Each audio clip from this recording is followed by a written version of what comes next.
This conference will now be recorded. First thing on the agenda is the invocation with Tom Cox from the Surfside Christian Church.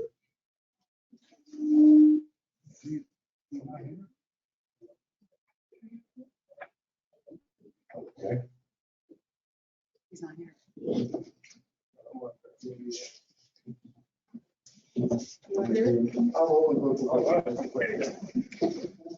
That'll be done by the town administrator. Father God, we just thank you for everything. Your word says that nobody comes into power unless allowed by you. So I'm believing that everyone sitting up there is there because you placed them there and allowed them to be there. Father God, touch them, give them the wisdom to understand what's presented towards them. Give them the motivation to make the right decisions. And Lord God, just touch them. It's not an easy job that they have. It's the citizens within this community, fill them with your spirit in this holiday season. And we ask this through your son, Jesus. Amen. Amen. I pledge allegiance to the flag, the States of America, to the republic which stands one nation under God, indivisible, with liberty and justice for all.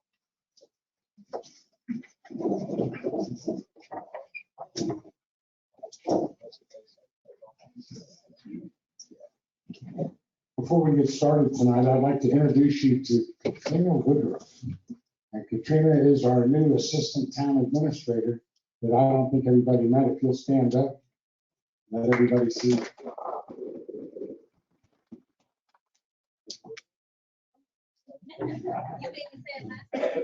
I will now take motions relating to the agenda.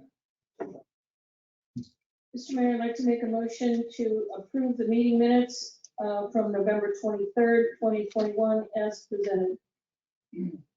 All right, that's for the minutes approved. Yes. Okay. Do I have a second? Oh, I'm sorry. Do I have a second on that? Yes, second. Okay. Mr. Staley, how do you vote? Yes. Holder? Yes. Keating? Yes. Yes. Krakow? Yes. And I'm yes too.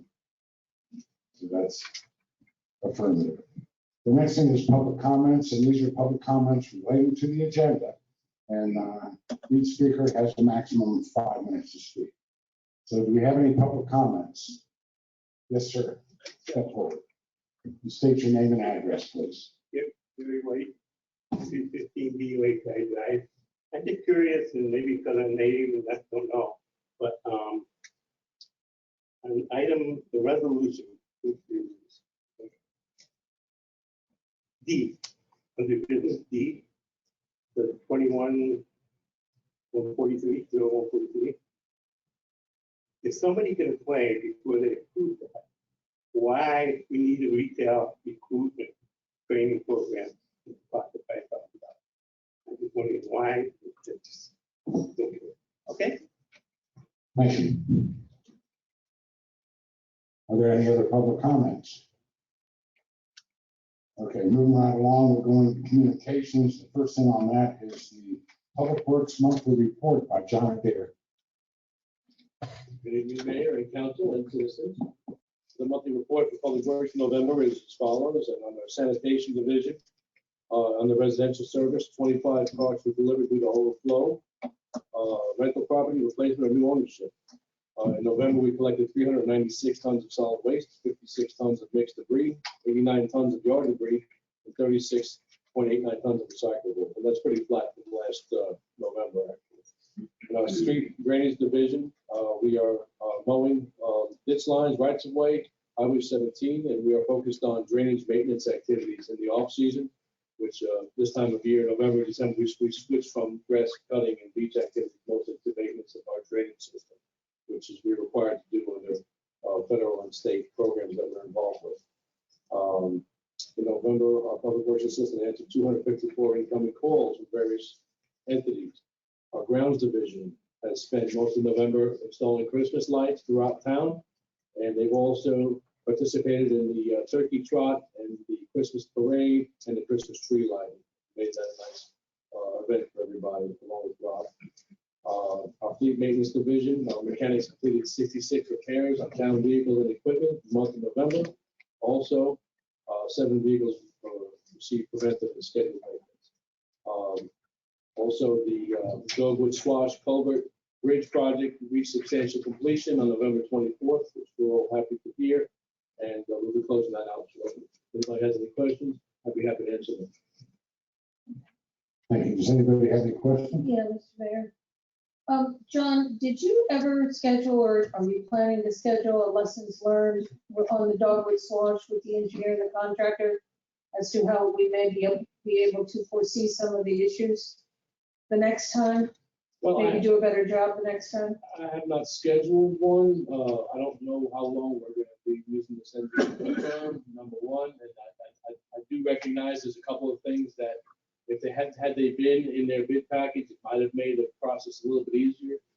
But having said that, there's also issues on all ends, the supply line issues, there was Grand Strand water sewer issues that came up, there's contractor issues. They made assumptions they shouldn't have. Perhaps, I'm not putting fingers on anybody, but it's a well-rounded group of events that happen to make that take so long. So we're going to close it out in the next couple of weeks, and we will certainly, for future construction projects, take what we've learned here and apply it. Okay, thank you. Thank you. Are there any other questions? Thank you very much. Yes, thank you. Next on the agenda is the monthly report by the police department. Good evening, Chief. Good evening, Mr. Mayor, council, and citizens. I'm going to run through 3 monthly reports for the police department. I will keep it brief. In September of 2021, the police department had a 17.12% decrease in calls for service from September of 2020. Arrest and citation data for September 21 also showed a decrease in 13.56%. We were able to pick up a new officer. An uncertified police officer. He's at the police academy right now for his 8 weeks of training after completing 4 weeks here online. Officer Pinto and K9 SIP had 19 hours of training in the month of September. They had 6 deployments for 5 positive alerts with 6 arrests for methamphetamine, fentanyl, heroin, crack cocaine, controlled substance, and paraphernalia.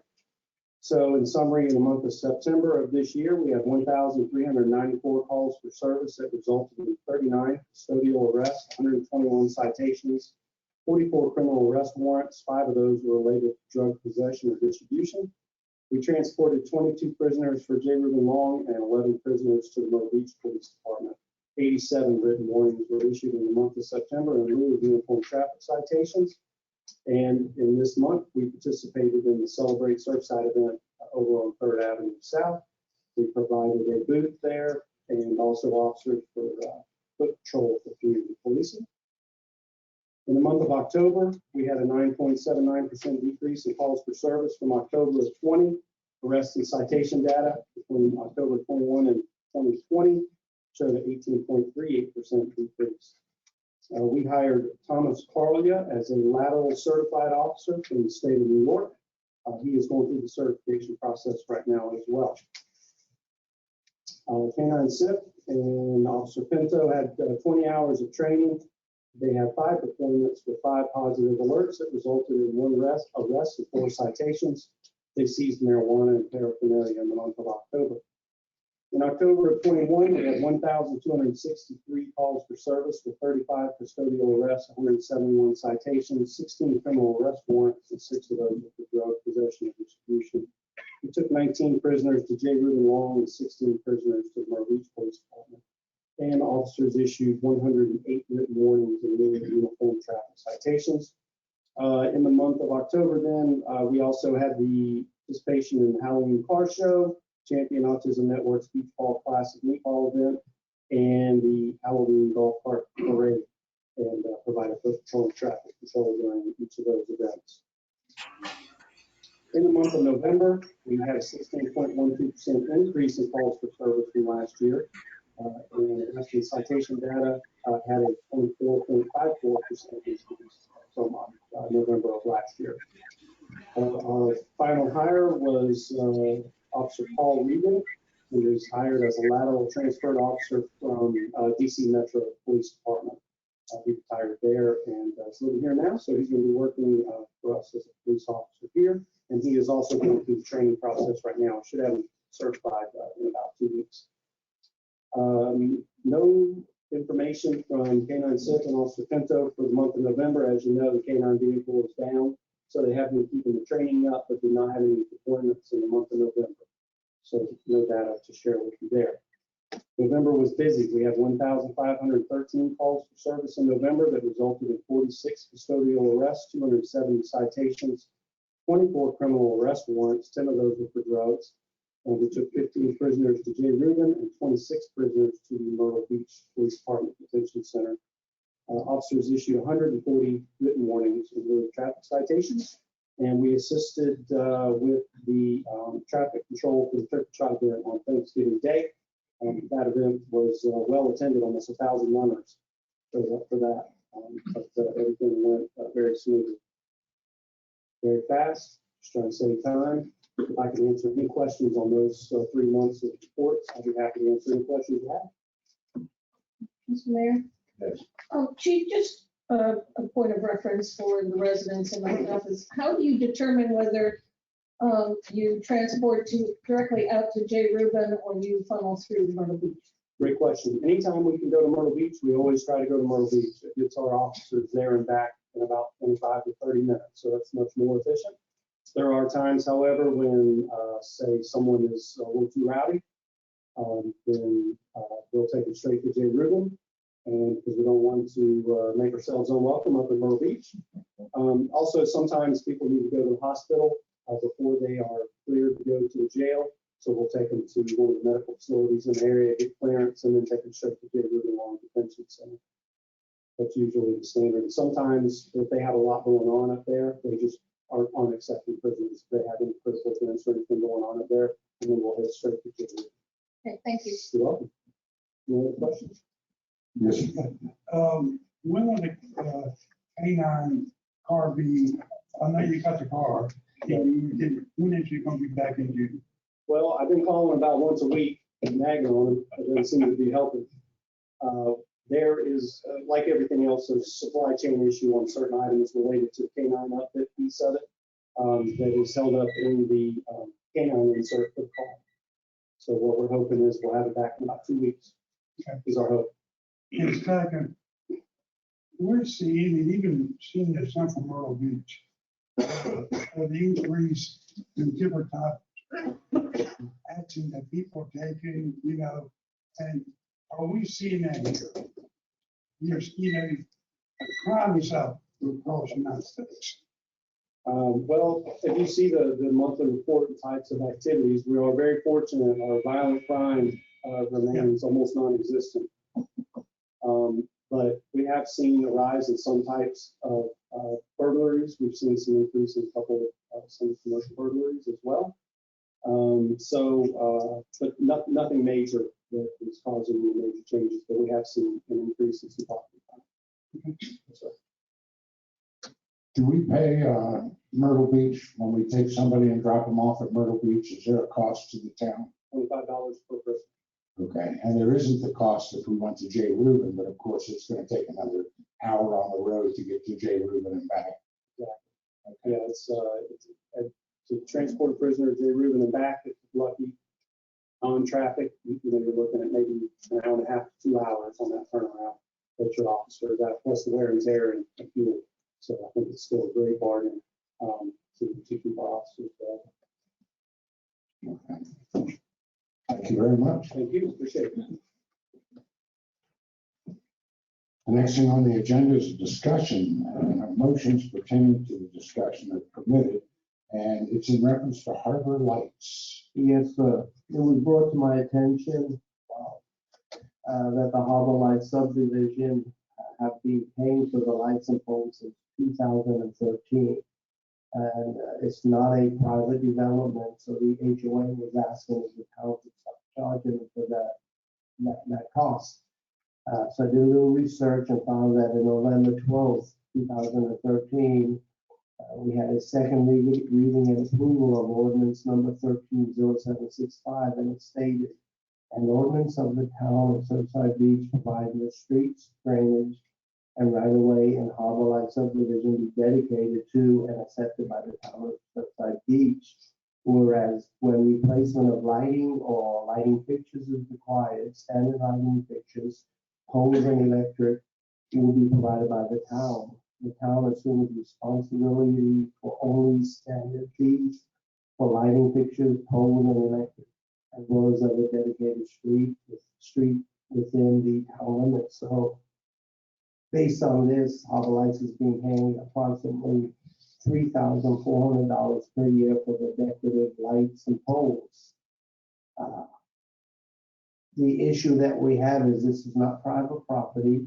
We have the same lights on Ocean Boulevard, Upper Surfside Drive, 3rd South Promenade, 14 South, and where underground wiring is taking place, and we end up charging anyone for those duties because none of them are private developments. And so I think, based on the information that I received, I would recommend that you allow me to bring that ordinance up and change it, and we take over those payments just based on the fact that it's not private and everyone else that has them will pay for them. So we treat them the same as everybody else. Okay. Mr. Adair, do you have anything that you want to add to that? I know that's your bailiwick. I would just say that I would agree with the administrator when Harbor Lights was created. That was the agreement. They would pay the difference between the standard roadway light and the decorative poles. But since then, we've installed quite a few of them throughout town for the benefit of the general public. Harbor Lights is a town adopted road. It's not a private PUD or anything like that, PD. So I think it would be the fair thing to do myself. Are there any questions of council? Going forward, or we going to start 2013? forward? No, we're going forward from today. Today, because there was an agreement when I go back there. Okay. Mr. Mayor, Go ahead. so as a process, we need to go back with a new ordinance that amended the ordinance 13-0765, since we are changing the terms of that original agreement. So sometime in January, you'll be bringing forward the appropriate enabling ordinance that basically eliminates payments going forward. Exactly. Okay, thank you. Okay. Any other questions before we vote? Mr. Stanley? We need to vote. He's bringing the ordinance forward. Okay, I'll be bringing the ordinance, so we'll vote on it when it comes back. Okay.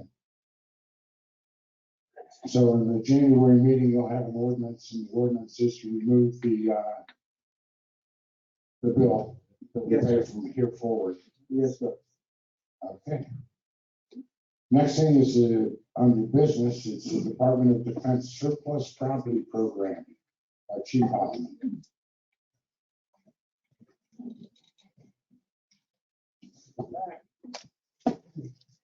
Mr. Mayor, Council, and citizens, what I've got here is a request for council approval to participate in the Defense Logistics Agency's 1033 Military Surplus Program.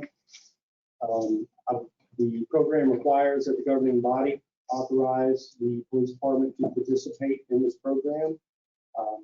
Just some facts. The U.S. Department of Defense makes surplus military property available to law enforcement agencies through the National Defense Authorization Act. As of 2020, about 8,200 federal, state, and local law enforcement agencies participate, including 8 agencies here in our circuit in Georgetown County, and also the State Law Enforcement Division. Participation in the program costs the town about $500 a year to participate. If approved by the Defense Logistics Agency, the approved equipment and supplies are transferred to the police department at no cost for non-controlled equipment. But delivery costs and transportation and logistics are the responsibility of the receiving agency. The police department have access to surplus vehicles, equipment, and supplies to support law enforcement initiatives and support the town in the event of an emergency or natural disaster. The police department may seek to acquire Could include safety and rescue equipment, generators, emergency operations equipment, vehicles, high water vehicles in the event of a hurricane, forward-looking infrared and night vision, training supplies, and surveillance equipment for drug enforcement operations are just some examples of some things that are on here. I will tell you that I had a typo in here. I included ammunition in here, and it's since determined that the South Carolina departments are not eligible for ammunition. So that was a typo there. I apologize. If approved by council, additional approval must be obtained annually for continuing participation, allowing you to come to council and let you know what we've used the program for, and to be aware of the equipment obtained during each previous year. I do know that this can be sometimes a little bit of a topic where some communities are concerned they don't want their police department to be militarized, and I understand that. We're not seeking camouflage equipment and things like that to make the police department look like, you know, military organization, but we want to take advantage of the opportunity to get some supplies that we may need without putting $500 if we can get free equipment. That would take some burden off of the taxpayers. And I think that would be a good investment if you agree with that. What we've done is in the package you saw is another requirement of the program is that we prepare a draft policy that regulates how the equipment will be managed on the agency side. That was included hopefully in the packet. So I prepared a draft general order for management of the 1033 program if we participate. Also, I provided you with a copy of the frequently asked questions to kind of help narrow down the legal agreement. It's pretty complicated, but the frequently asked questions seemed very informative. Also included a copy of the state plan of operations and an addendum to the state plan of operations for your review. So I would ask the council approve the police department's participation in this program, and let's try it for a year and see how it goes. See if it's really benefit.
addresses our immediate needs for a deputy chief position, an upgrade of our part-time fire marshal position, and purchase of an incident command vehicle.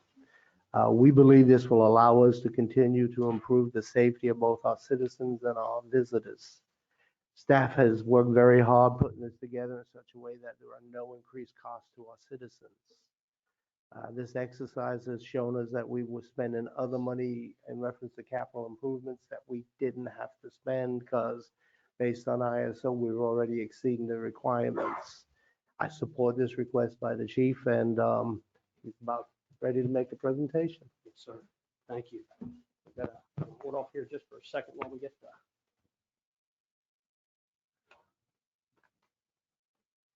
the. Okay. Mr. Shanahan, do you mind logging into you? I hate to make you get up. Okay, all you and back if you do not look at my house. We may need some lights, Jim, too. Yeah. While he is doing that, good evening, Mayor Hellier and members of council, members of the community, and the career and volunteer members that you see behind me. I really do appreciate you all coming to this evening as I go through this presentation to talk about some initiatives for the fire department. Thank you.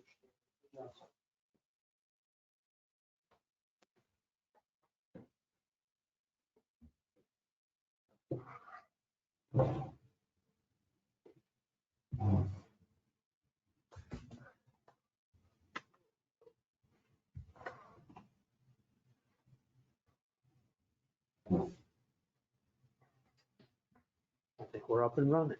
Good deal.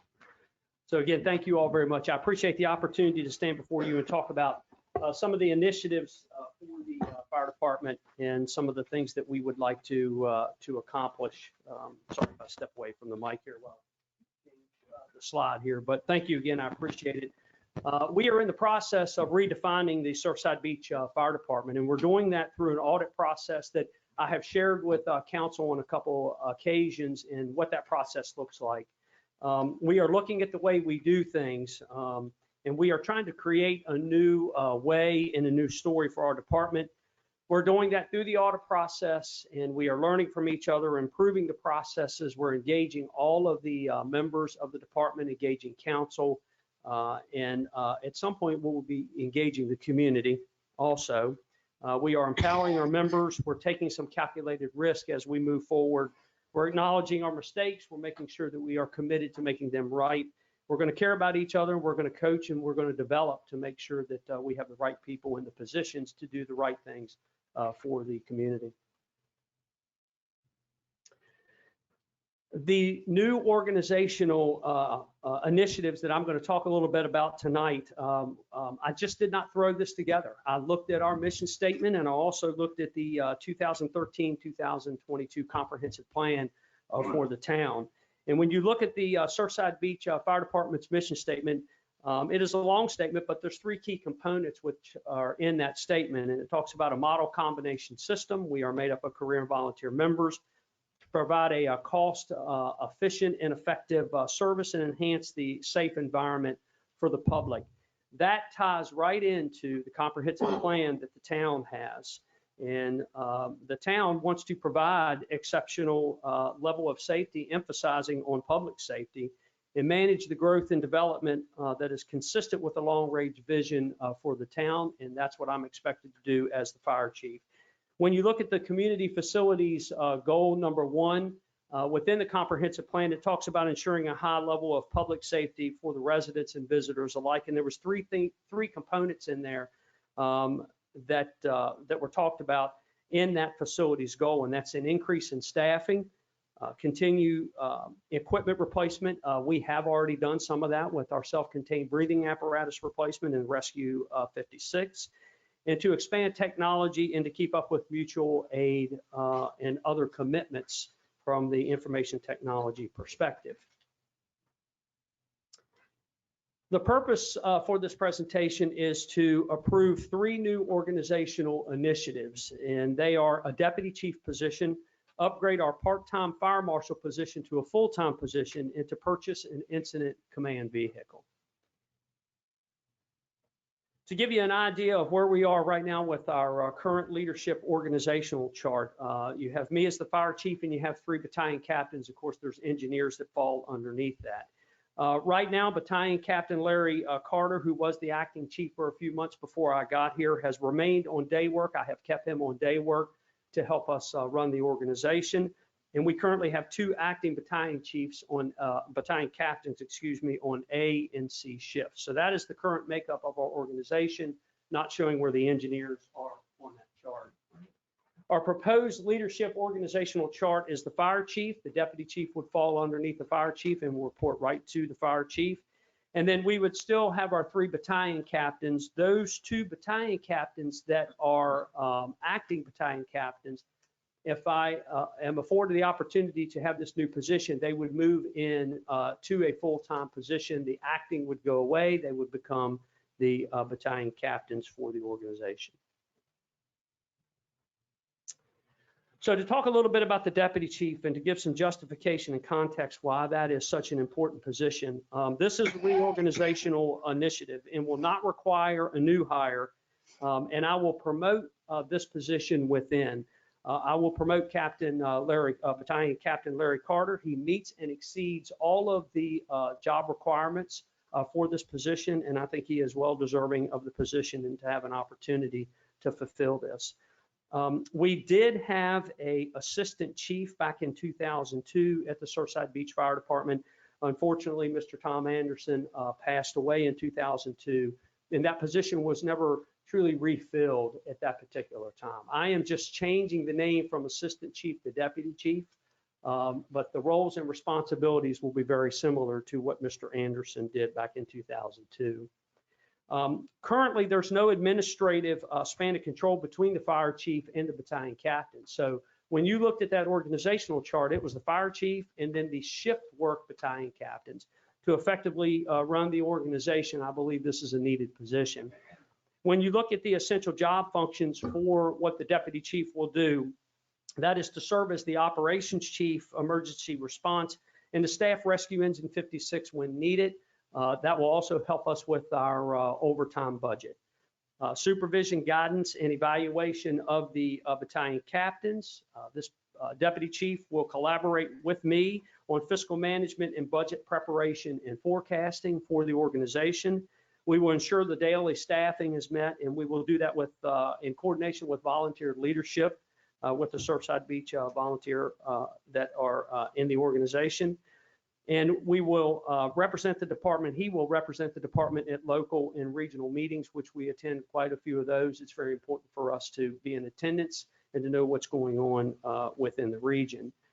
This position is an amended mid-year funded position. It is a budget projection for mid-year. This position actually, and the money that is tied to this will not be for the deputy chief. It will fill the firefighter position that moving Larry into a deputy chief position will create. That position, the salary and benefits is $30,000. Equipment and supplies is $2,700 for a total of $32,700. I did work with Mr. Shanahan and I worked with the finance director, Mrs. King, and the salary and benefits along with the equipment and supplies for this mid-year funded position will be absorbed into the existing budget. So there is no increase or cost to our citizens to fill this position.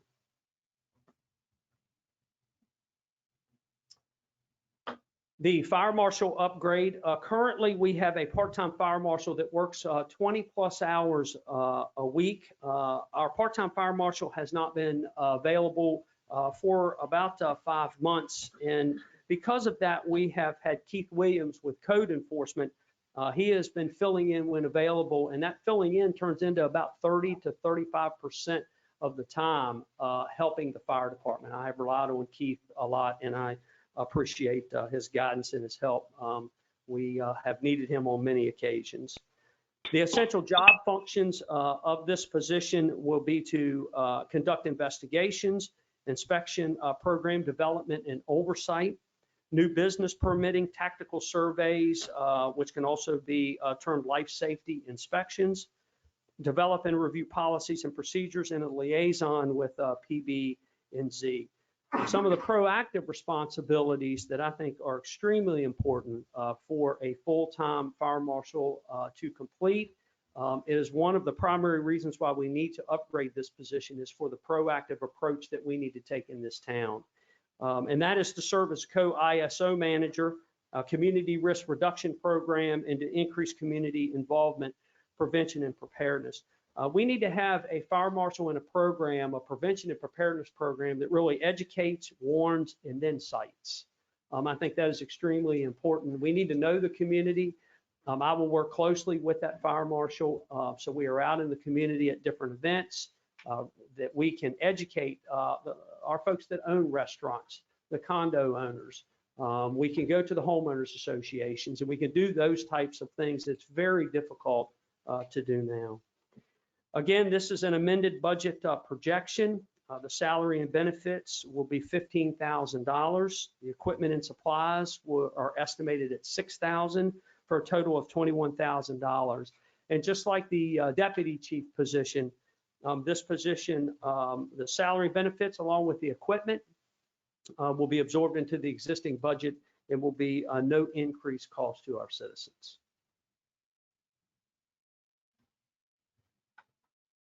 The third item is an incident command vehicle, and I wanted to show you a picture of the incident command vehicle I am talking about. Some folks sometimes get a little confused about what this vehicle is.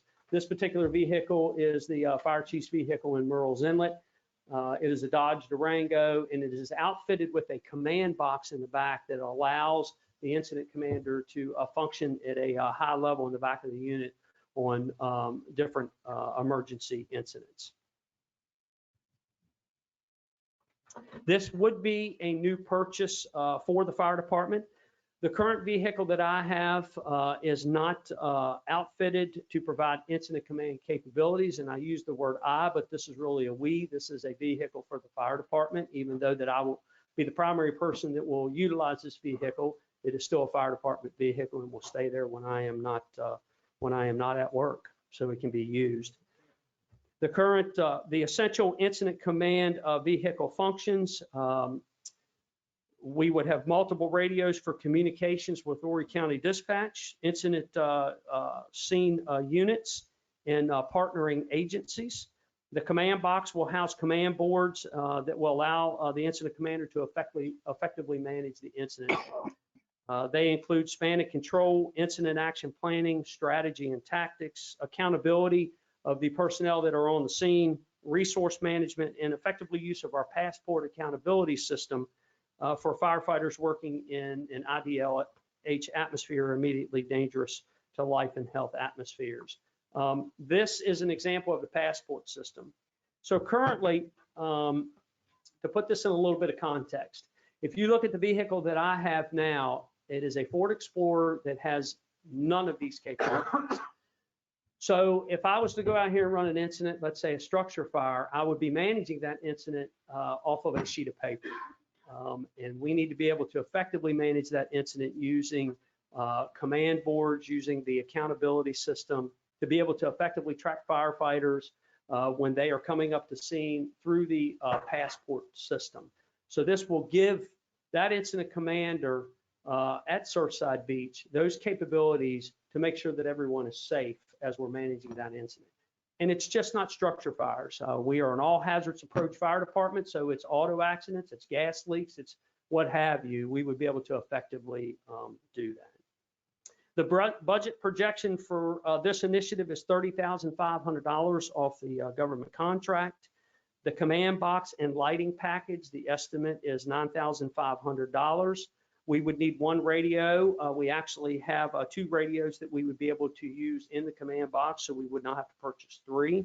That is $4,500 for a total of $44,500.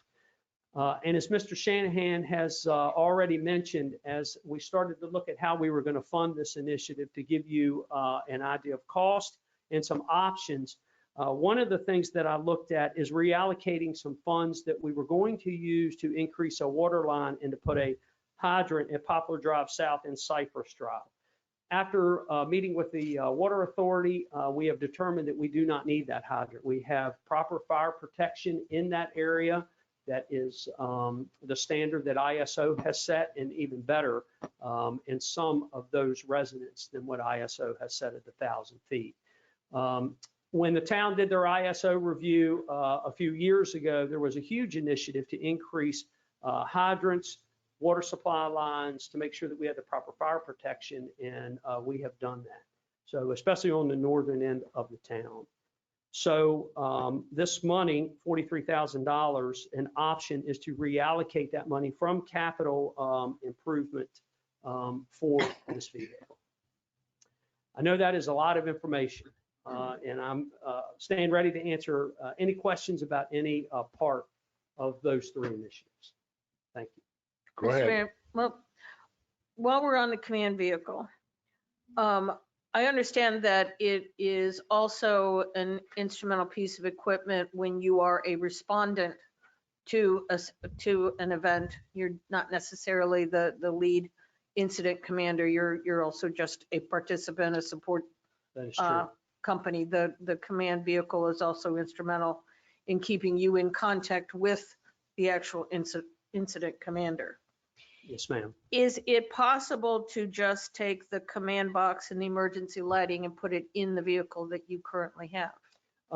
That is an option that we could look at. We would have to look at the company. The Ford Explorer that I have now is small in the back.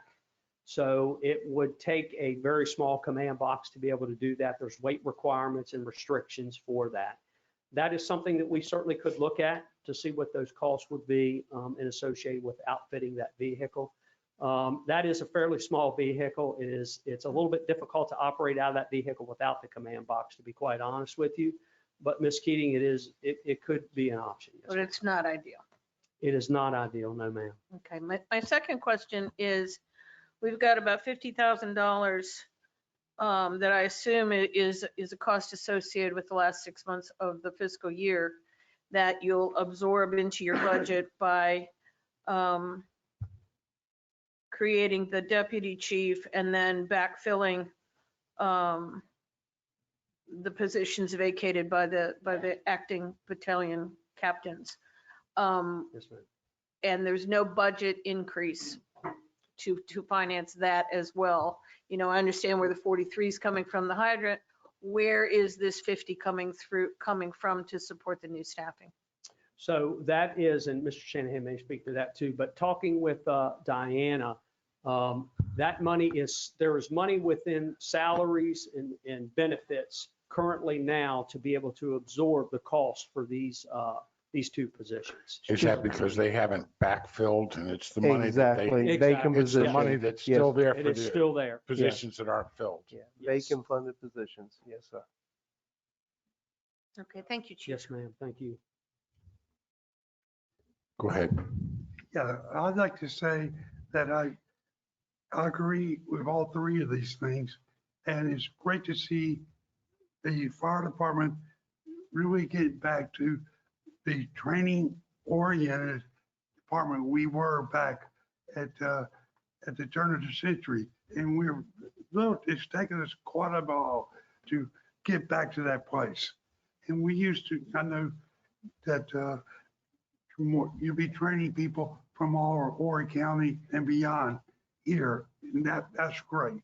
I think that when we do this, so that's good news. Yes, sir. And I appreciate that. And again, these are three initiatives of things that were identified through our audit. You know, as we went through that, of things that we thought were priorities now. You speak to the training, Mr. Holder, we are getting ready to hold, and don't hold me to this number, it's about 16 to 17 classes at the Surfside Beach Fire Department in 2022 that we have worked, you know, with the state training agency, and those classes are scheduled. And, you know, we want to be at a fire department within the region that is a contributor. And I said this when I got this job, it doesn't matter how big we are, we still have to provide the same type of service that Horry County has to provide, even though they may have a lot more resources. We need to be prepared for the incident when it hits our town, and training gets us there. Yeah, and second, the command vehicle, if you watch anything about any fires that you see these used everywhere. And Yes, sir. it would be very hard to do it from a piece of paper. I can imagine. And there's a lot of risk when we're doing what been doing, in protection of, and also liability for our town. So There is, yes, sir. This will allow us to be able to function in a capacity that creates a safer environment than we are right now with the equipment that we have as far as a command vehicle is concerned. And especially for the folks that are inside those buildings whose times are compressed anyway because of the type of construction and all of those things. Mr. Mayor. Yes. Chief, Yes, sir. the vehicle you got now, can you give us a little information on what you plan on doing with that vehicle? Yes, sir. Yes, sir, I can. That's a great question. So this vehicle will be an added vehicle, but the vehicles that we have now will be utilized. The vehicle that I have will go to the fire marshal. So Battalion Captain Carter, if we get the deputy chief position, he will be in the red pickup truck that we have now that he has been using since I kept him on day work as his vehicle. The vehicle that I have now, the white Explorer that you have probably seen, the fire marshal will move into that vehicle. So we're adding a vehicle, but it's not like we have a lot of extra vehicles there. So I thank you for that point, sir.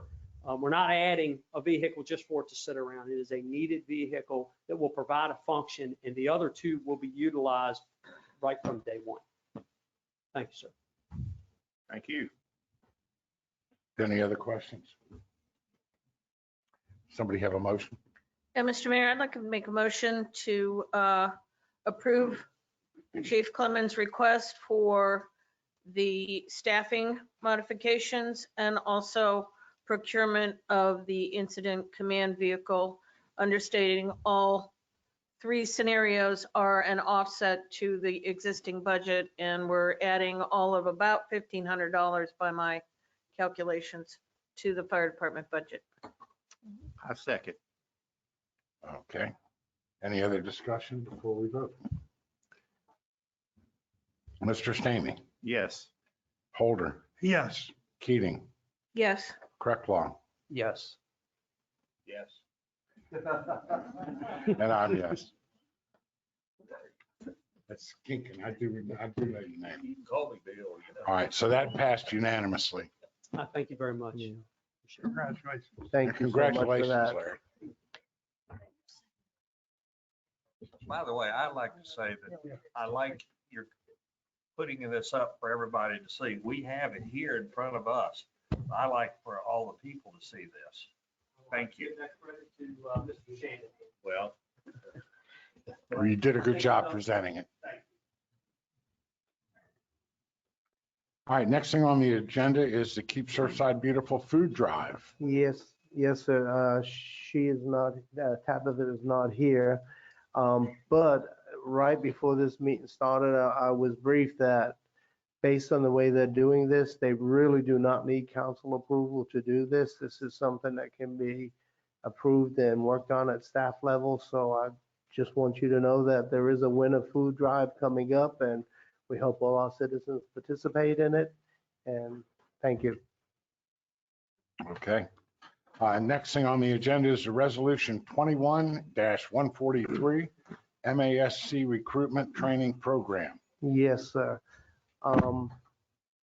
This resolution is a direct response to our goals and objectives, our marketing plans, and Highway 17 development.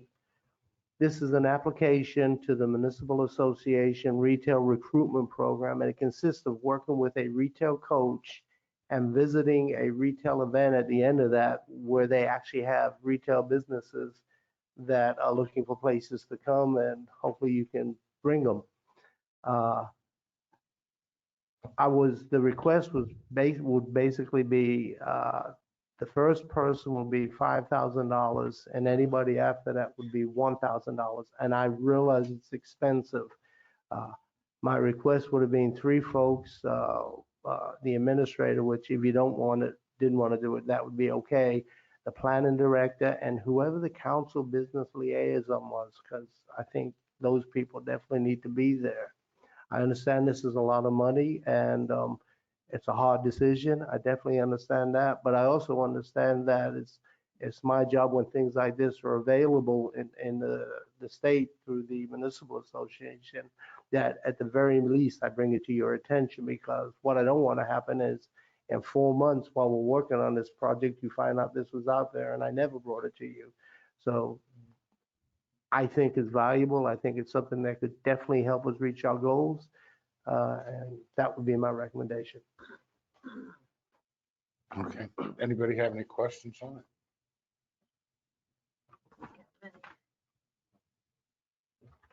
Yeah, Mr. Mayor, so, I tried to look up on the Municipal Association website as their description of this training. And to say the least, it's quite cryptic.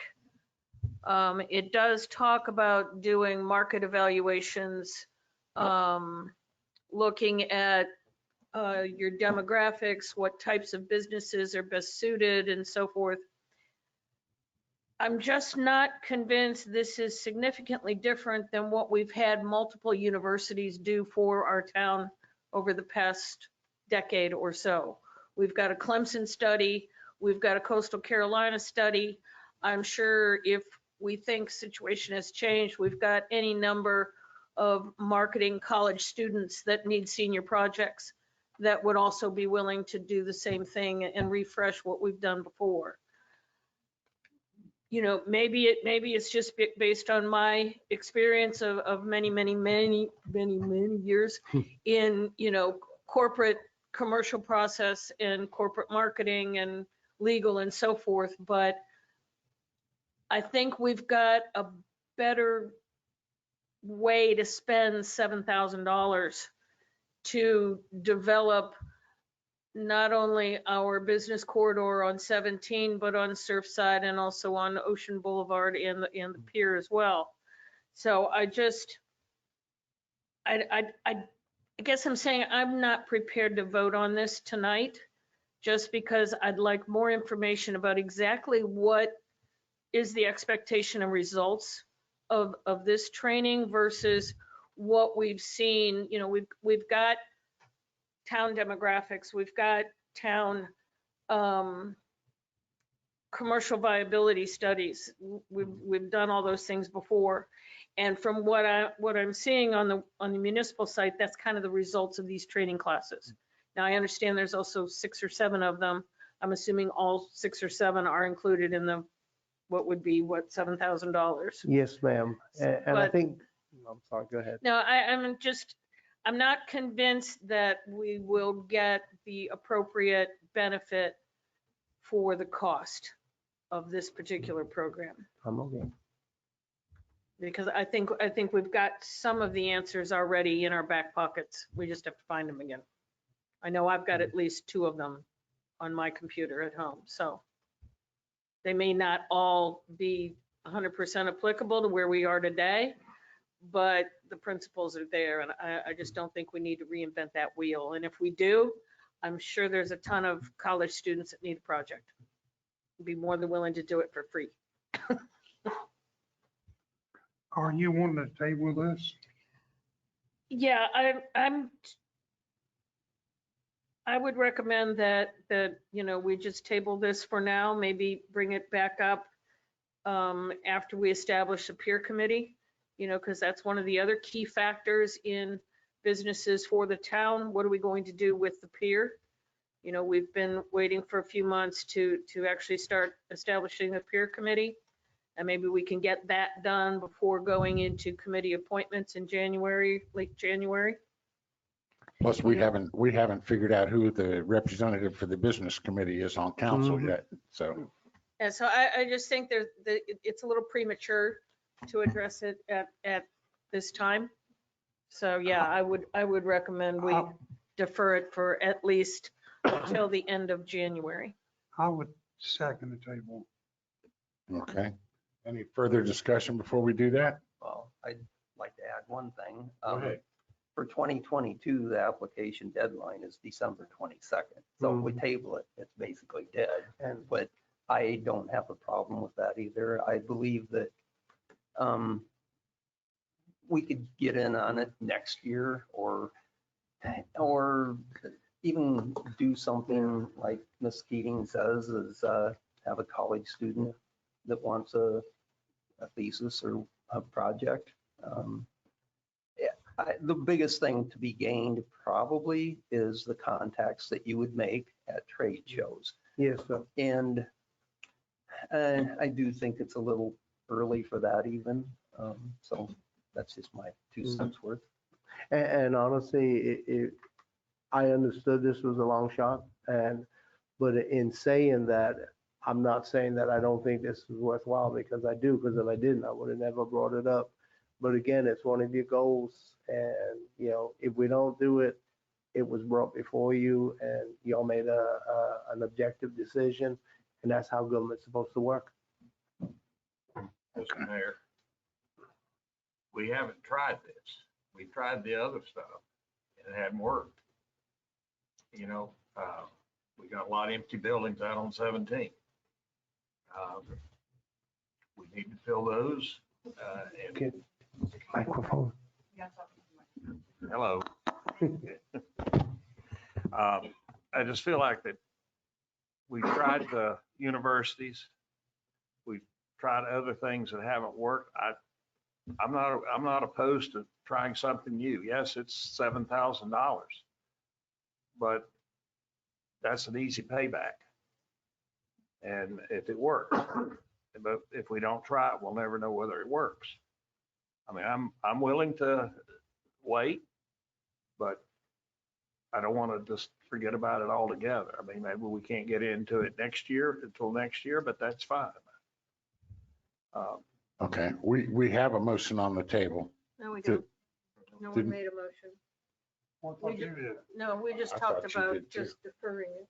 Okay, We don't really have to vote on it at all. Correct me if I'm wrong, Elise, but That's actually completely correct. Council doesn't have to make a motion. If they're, so we're not going to make a motion on it, and we're just going to let it go, and we can always. we'll discuss it. If you'll bring more information to it, we might review it at a later time.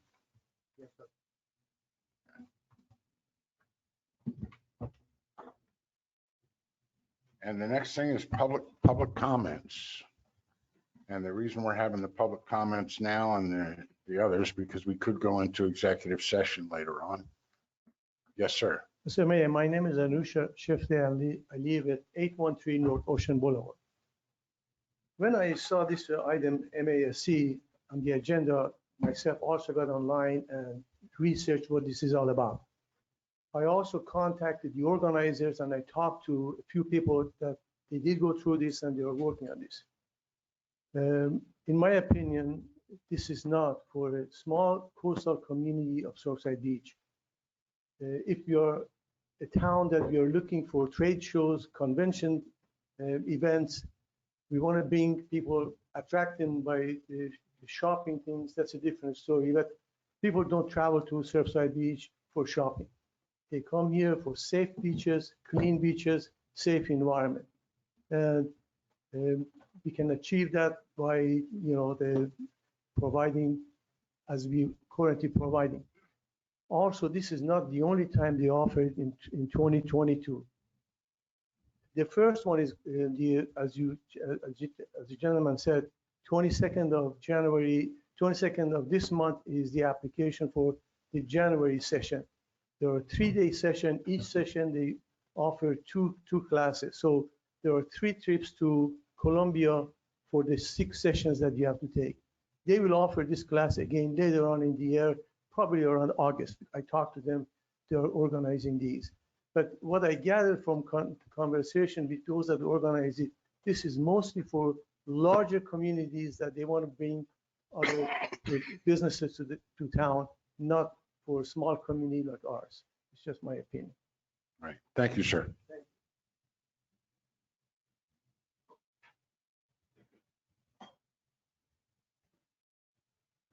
I'm Larry McKean. I'm on 6th Avenue South.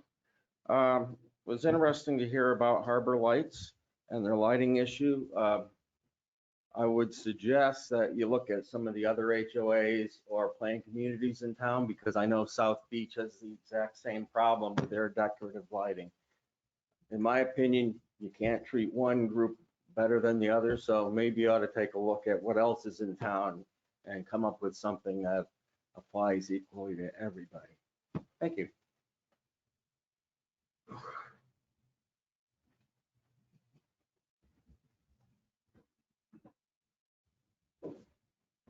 Good evening, Mayor and Council. My name is Dean Sizemore. I live at 111 Harbor Lights Drive. I'm a member of the HOA there. I'd like to starting by thanking Administrator Shanahan, Director Adair for doing due diligence, looking into this matter, and Mayor and Council for possibly taking a positive action in this in January. We're a community that treats everyone fairly and equitably. I think that it's very, very important that we look at this, that it's the right thing to do. It's funny, I follow another citizen that comes up to speak about the other communities or HOAs in the area, but I don't know that they have the exact type of lighting situation that we have, with being the lights in the right of way for the utilities. So that may be one of the small differences that I'm not sure on. If I could continue on a different area, Chief came up this evening and gave a beautiful presentation. I'm retired, 38 years firefighter service, not here in this town or this state, but in the state of New Jersey. And I was a safety officer for 22 years out of that 38 years. Just the system that he's talking about, going into the command vehicle, it's not the question of saving minutes, it's seconds. And the seconds are lives in the firefighting business, the same as your police, EMS, or any other civil service like that. Please, please take this as a very large credit to the chief, to this community, and this mayor and council for voting that you would follow through on what he's doing. Appreciate it. Thank you. Are there any other public comments? All right, we'll move now to town council comments, and we'll start out with Mr. Stamey. I'd like to thank everybody for coming out and all the people that's listening. We're going to have another year coming up. It's going to be a lot of things going on in town. I hope everybody keeps participating, keeps coming out, keeps listening, because that's very important. Listen to what's going on in this town. Make decisions, or let us know some decisions that you'd like to have changed or made or looked at. I think we got a council now that we'll look at some things. And besides that, I'd like to wish all of you a Merry Christmas and a Happy New Year. And I appreciate all our staff, our fire department, our police department, our maintenance department, every one of you. I appreciate you. You just don't know how much we do appreciate and depend on y'all for this town. It takes everybody to run. And on that, Merry Christmas and a Happy New Year, and God bless Surfside. Mr. Holder. I just want to start out by saying Merry Christmas to everybody. We're getting to the holiday season now, and it was great to see the turnout we had for the Christmas tree lighting. I think that was the largest turnout that we've had to a Christmas tree lighting, and it was very good. And it was very positive. I think the park worked out great, and it was a great event. Also, I want to thank you to the firemen that are here tonight. I like seeing all of you here. Some of you, first time I think you've been here. So thank you for coming. And I feel very strong about this. My brother-in-law was Tom Anderson, and it's great to see that position coming back and doing the type of things that he did. So I'm happy about that. And Larry, I'm excited for you in your new position. But I want to thank everybody for coming out tonight, and thank you for the great job that all the presentations tonight, and everything went great, and we're done early. So thank you. Ms. Keating. Yeah, I want to thank everybody for coming out. It's great to see a full house finally after a couple of years of COVID, having everybody so scattered about. Also, I also want to thank Chief Clemens and congratulate Captain Carter. You know, well deserved, good job. I've been very impressed with how he's handled the fire department and done his evaluations and created the teamwork and the vision going forward for the team. I think we can all learn something from that. Like Mr. Holder said, you know, the tree lighting was an absolute Hallmark movie, if there ever was one. Robert, you did a fabulous job. I want to thank you for that. The Christmas parade was one of the best attended that I've seen. Once again, we ran out of candy. We need more candy. We say it every year. We need more candy. Well, Chief Clemens finds money everywhere. Just talk to him. But we're not over for our holiday celebrations. Rob, and please correct me, Robert, correct me if I missed something. This Sunday, we have the fire department and Santa going around town visiting the communities, and we'll make a couple stops at Fuller Park and also at All Children's Park at 10th South. Saturday, we start with breakfast with Santa. He must love Surfside. He's here every weekend. We're at the Golden Egg. That starts at 9 a.m. and I think you need to pre-register for that, do you not? And followed by the Christmas golf cart parade at, I believe, 1 o'clock. And we will be headed southbound on Ocean Boulevard. We'll go across the new Dogwood Swash. That'll be a big celebration right there. We should have extra fans there. Yeah. So this is our last meeting in 2021. So I want to thank everybody for their support and their constructive criticism and comments and input throughout the year. I look forward to 2022. So with that, I just want to wish everybody a very Merry Christmas. Enjoy your holidays with your families and friends. Have a very safe and happy New Year's Eve. And we will see you come the new year. Thank you. All right, Mr. Cracklaw. Well, I'd like to say thank you for everyone coming out. It's nice to see a lot of people out in the crowd. I hope everybody stays involved in their local government and send emails. That's how I make my decisions. And I guess just everybody have a good holiday and we'll see you next year. Mr. Kinkin. I want to thank everyone who attended and the meeting or tuned in. We live in a great town and I'm glad to see so many people participating. I want to thank our public safety teams, our public works team, and our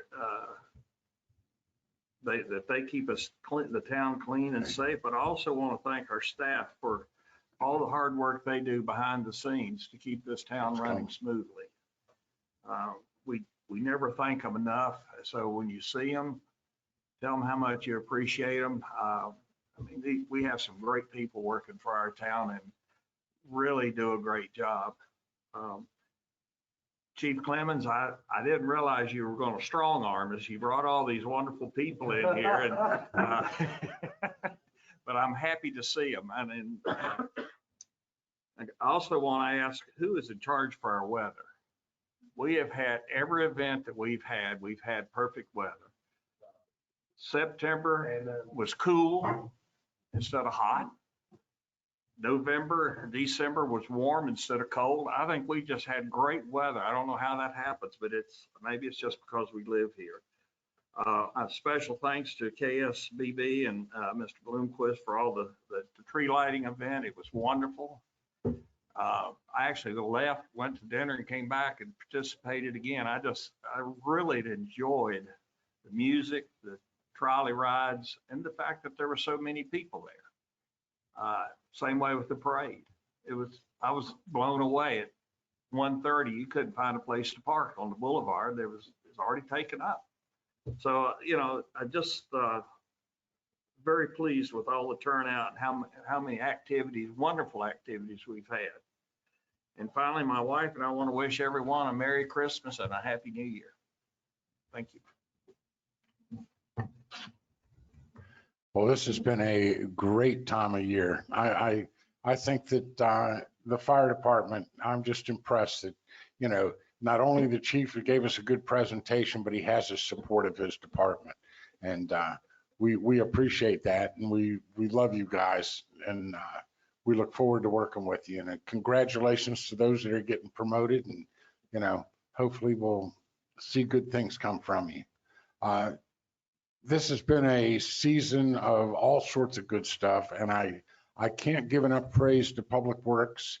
And, you know, if anybody saw that sleigh that was over at Passive Park that Santa Claus was sitting in, that was made by two of our Public Works people.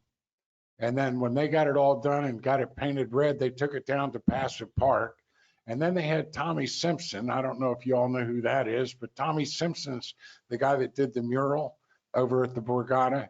He also did the mural at down at the beach supply place down at Surfside. He's also done Los Cabos. He's done Johnny D's. He's done the Golden Egg. But he came down on his own dime and went and took and painted our sleigh, the Christmas thing, so that we could decorate for our thing. So thanks for all the coordination. And Rob, thanks for you guys. The police department's done a wonderful job in the stuff they did. And, you know, we had both the fire chief and the chief of police walk the Christmas parade. And they were there to good, and they represented, they did a hell of a job. So I want to thank everybody. Like you know that this is our last meeting of the year, but I want to wish everybody a happy season, and we'll see you next year on January 11th, I believe. All right. Have a good evening. And go ahead. Just one thing for our citizens. One of the goals that your council has implemented is citizen involvement. So starting January, and this is going to be every quarter, we're going to have a citizen workshop. The goal is to have our department heads here to give a 5-10 minute presentation on what they're doing in their departments. I was going to tell you all about it tomorrow, guys, but seeing that we got a bunch of people here, I figured that I'd talk about it now. And then at the end of that presentation, we're going to sit there and take any questions our citizens might have. And hopefully we'll have all the answers, but if we don't, we'll get them back to you.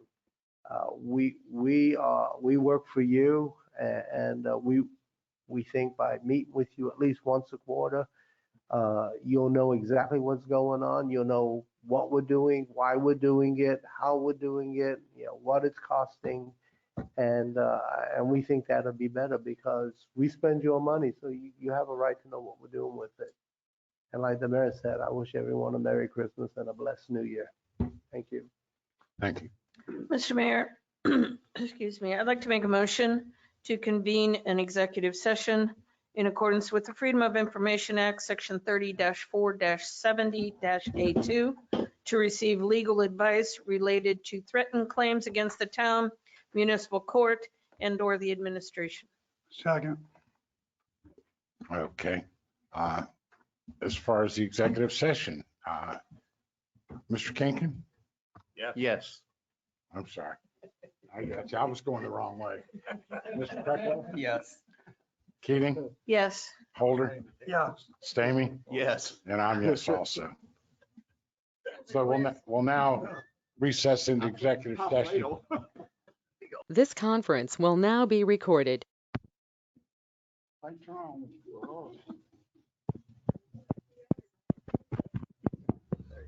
Whoa. Okay, it's now 9:14.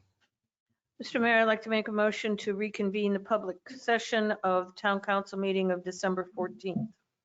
Second. Okay, all those in favor? Aye. Aye. We will now be in open for the town council meeting again. Mr. Mayor? Yes. I'd like to make a motion to give Bill the authority to extend the contract with Lanier for another year and with the, No. Authorize the administrator to negotiate a contract Contract. with the parking vendor. I'd like to authorize the administrator to give another year, No, negotiate a contract with Lanier, no, with the parking vendor. with the parking vendor. No names. Okay, do I have a second on that? Second. Okay. Mr. Sammy, how do you vote? Yes. Holder, Yes. Keating, Yes. Kreckball, Yes. Kinkin, Yes. and I'm a yes too. So that passed. And I need a motion to adjourn. Mr. Mayor, I make a motion to adjourn this meeting. Second. All right, all those in favor? Aye. This meeting is adjourned.